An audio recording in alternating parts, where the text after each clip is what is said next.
নিবেদক tower group.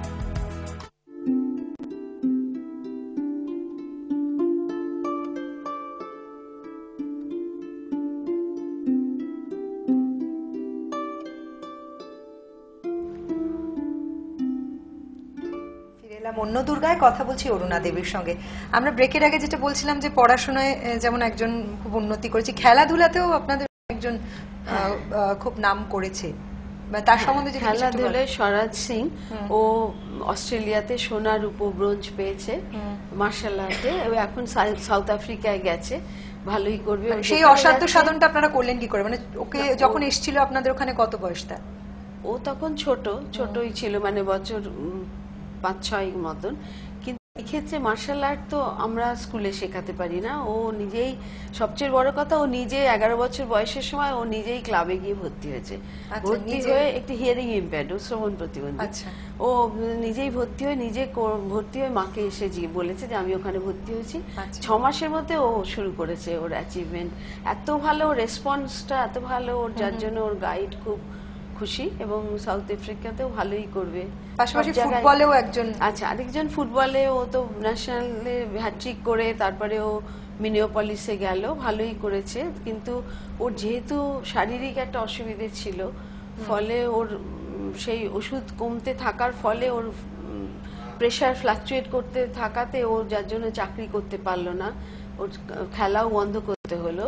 Pressure, ওজন অনেক বেড়ে গেল, ডাক্তার বারণ করাতে ও হয়নি। তবে ও এখন ওর বাবার কাজে খুব সাহায্য করছে, খুব ভালো আছে, এবং ওয়ান অফ দ্য ডিরেক্টরস, বিয়ে হয়েছে, একটি সন্তান হয়েছে, সাকসেসফুল।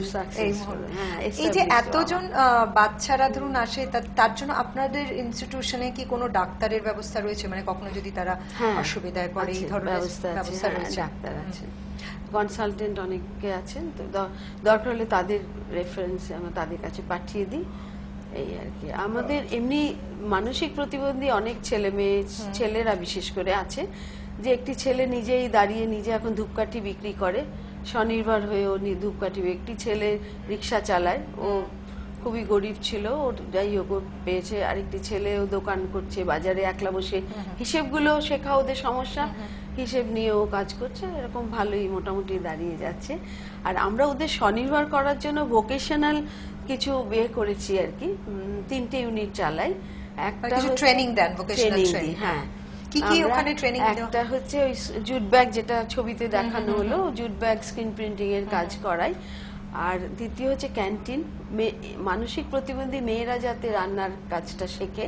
রান্না করানো হয় না, কিন্তু অন্যান্য আনুষঙ্গিক তরকারি কাটা, অন্য সবকিছু শেখানো হয় ওদের স্বনির্ভরের জন্য, যাতে ওরা, এটা উদ্দেশ্য নিয়ে করেছি, যাতে হোম সার্ভিস, ওরা 6-7 জন একটা কোঅপারেটিভ করে ওরা বাড়ি বাড়ি খাবার সাপ্লাই করলো, একটু তো করতেই পারে, এরকম তারা অ্যাক্টিভও থাকলো এবং রোজগারের পথটা রোজগারে আসলো। আচ্ছা, আপনি এত বড় একটা ইনস্টিটিউশন চালাচ্ছেন, আপনি তো একার পক্ষে তো, আপনার নিশ্চয়ই সম্ভব, আপনার পাশে রয়েছেন আপনার স্বামী, আর আমাদের গভর্নিং বডি মেম্বার্স যারা আছেন সবসময় সাহায্য করেন, যে কোনো পরামর্শে ওনারা ওনাদের মূল্যবান পরামর্শ দেন।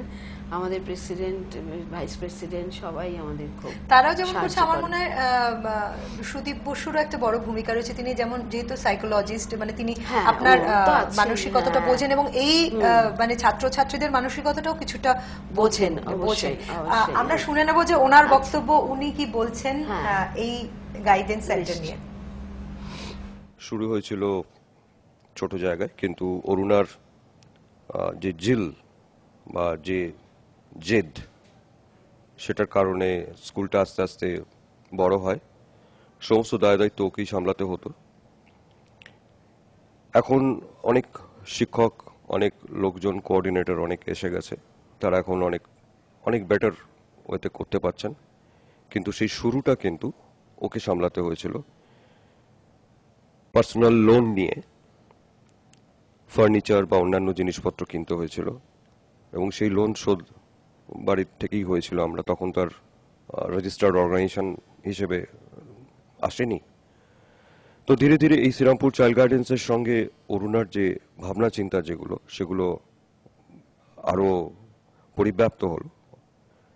আজকে একটা জায়গায় এসে পৌঁছেছে। আমার মনে হয় অরুণা অনেক বেটার, অনেক শান্তি পাচ্ছে এই কাজটা করে।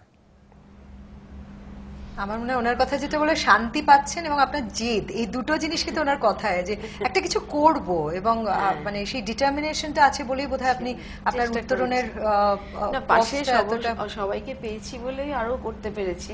এখনো সেই প্রথম থেকে আর্থিক চিন্তা ভাবনা যেটা ছিল, যে কোনো ভালো কাজ করতে গেলেও একটা প্রতিকূল অবস্থা আসে, অনেক বাধা আসে। আপনার কি এসেছিল কখনো এই? হ্যাঁ, অবশ্যই এসছে তো, নিশ্চয়ই। সব অনেক সময় অনেক প্রতিকূল অবস্থার তাও ওভারকাম করেছি, কাটিয়ে উঠেছি।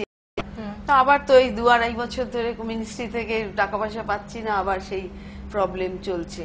টিচারদের সেটা কিভাবে আপনারা জোগাড় করছেন? মানে এখন যে গভর্নমেন্ট থেকে হেল্পটা পাচ্ছেন না, ওয়েল উইশার আছেন যারা ডোনেশন দেন, বছরে আমরা একটু পাই গরিব ছেলে মেয়েদের জন্য, তারা স্পন্সর করেন। হ্যাঁ, গরিব যারা আছে আমাদের অনেক ছেলে মেয়েদের, তাদের সমস্ত ইনার হুইল ক্লাব আছেন, তারা আমাদের কিছুটা সাহায্য করেন, যেন অনেক আছেন।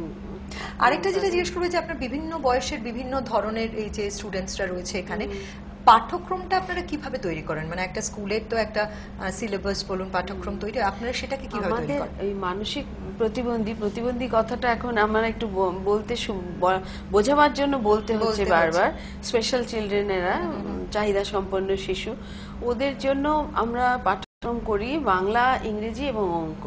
তার সঙ্গে জেনারেল নলেজের মধ্যে হিস্ট্রি, জিওগ্রাফি সবকিছু তার মধ্যে আমরা দিয়ে দিই, কেননা ওরা আলাদা আলাদা করে এতগুলো সাবজেক্ট নিতে পারবে না। জিকের মধ্যেই হ্যাঁ, জিকের মধ্যেই আমরা সব দিয়ে দিই। তার সঙ্গে আর প্লাস ভোকেশনাল যে কাজগুলো ওগুলো হয়।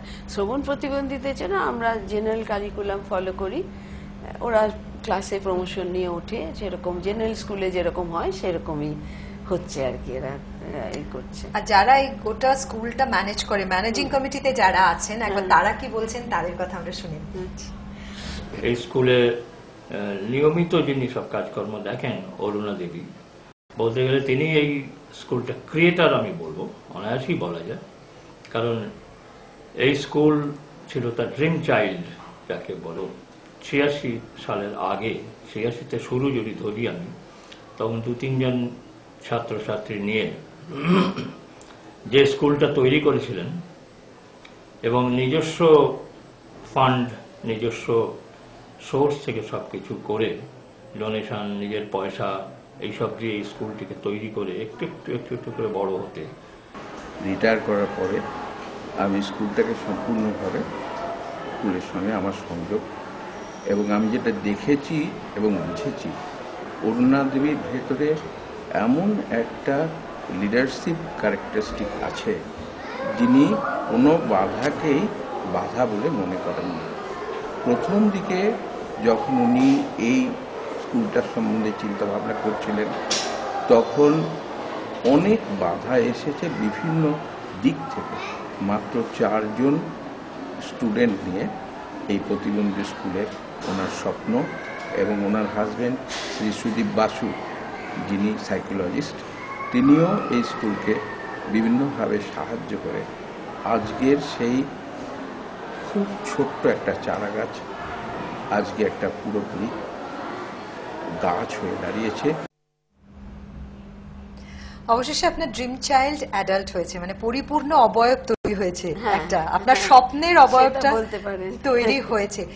সবশেষে আপনার তো একটা স্বপ্ন প্রায় পূরণ হয়েছে, আরো নিশ্চয়ই আপনার অনেক ভবিষ্যতের স্বপ্নকে নতুন কিছু ভাবনা চিন্তা করছেন। হ্যাঁ, কাজটা পুরোপুরি সম্পূর্ণ হবে না যতক্ষণ একটা মানসিক প্রতিবন্ধী ছেলে মেয়েদের জন্য একটা আবাসিক তৈরি করি।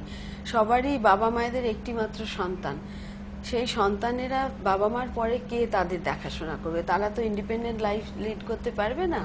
সেই জন্য একটা আবাসিক বাসস্থানের জন্য আমাদের 1 বিঘে জমিও কেনা আছে, এমনি চাইছি ওইখানে ওদের বাসস্থানের যদি ব্যবস্থা করা যায়। তাছাড়া আর শ্রবণ প্রতিবন্ধীদের জন্য একটা ভোকেশনাল ইউনিট, বড় একটা ওয়ার্কশপ, যেখানে ওরা আসবে, কাজ করবে, খেলাধুলো করবে, একটা স্বনির্ভর হবে এবং তারা নিজেদের অন্যের থেকে আলাদা ভাববে না, করবে নিজের লাইফ আলাদা ভাববে না, সবার মতন ওরা দৈনন্দিন জীবন কাটাবে, সেটা খুশি মনে থাকবে, খেলবে। যার জন্য আমি ওই ওয়ার্কশপের মধ্যে আমি একটা খেলার মাঠ চাই, যেখানে ওরা খেলবে এবং নিজেদের মতন, কেন এদের সঙ্গে তো সাধারণ লোক খুব একটা মেশে না, মিশতে চায় না। আমরা যতই চাই যে সাধারণের সঙ্গে মেশাবো, কিন্তু আমি দেখেছি কোনোভাবে সেটা হয়ে ওঠা হ্যাঁ, সম্ভব হয় ওরা না। ওদের জগতে ওরা ভালোভাবে থাকুক, সেটাই অবশ্যই, আপনি হ্যাঁ, চাইবেন এবং সেটাই চাই। আপনার জন্য রইলো এবং আপনার স্কুলের জন্য রইলো অনেক শুভেচ্ছা। এবং আপনার মতো এই যে মানসিকতা, এইটা দেখে অনেকেই নিশ্চয়ই শিক্ষা নেবে এবং তারা যাতে আর 10টা বাচ্চার মতো একইভাবে বড় হয়ে উঠতে পারে, তাদেরও যেন নিজস্ব জগৎ হোক। তার ড্রিম চাইল্ডের মতো, ড্রিম চাইল্ড যেমন অ্যাডাল্ট হয়েছে, একটা তার স্বপ্ন পূর্ণ অবয়ব পেয়েছে, আমার মনে হয় একটা সন্তানের, এই ধরনের একজন সন্তানের তারাও বড় হোক, সুস্থ জীবন পাক এবং নিজেদের জায়গা, স্বতন্ত্র জায়গা তৈরি করুক, এই কামনা করব। আপনাকে অনেক ধন্যবাদ। থ্যাংক ইউ, নমস্কার। অনুষ্ঠানটির নিবেদক টাওয়ার গ্রুপ।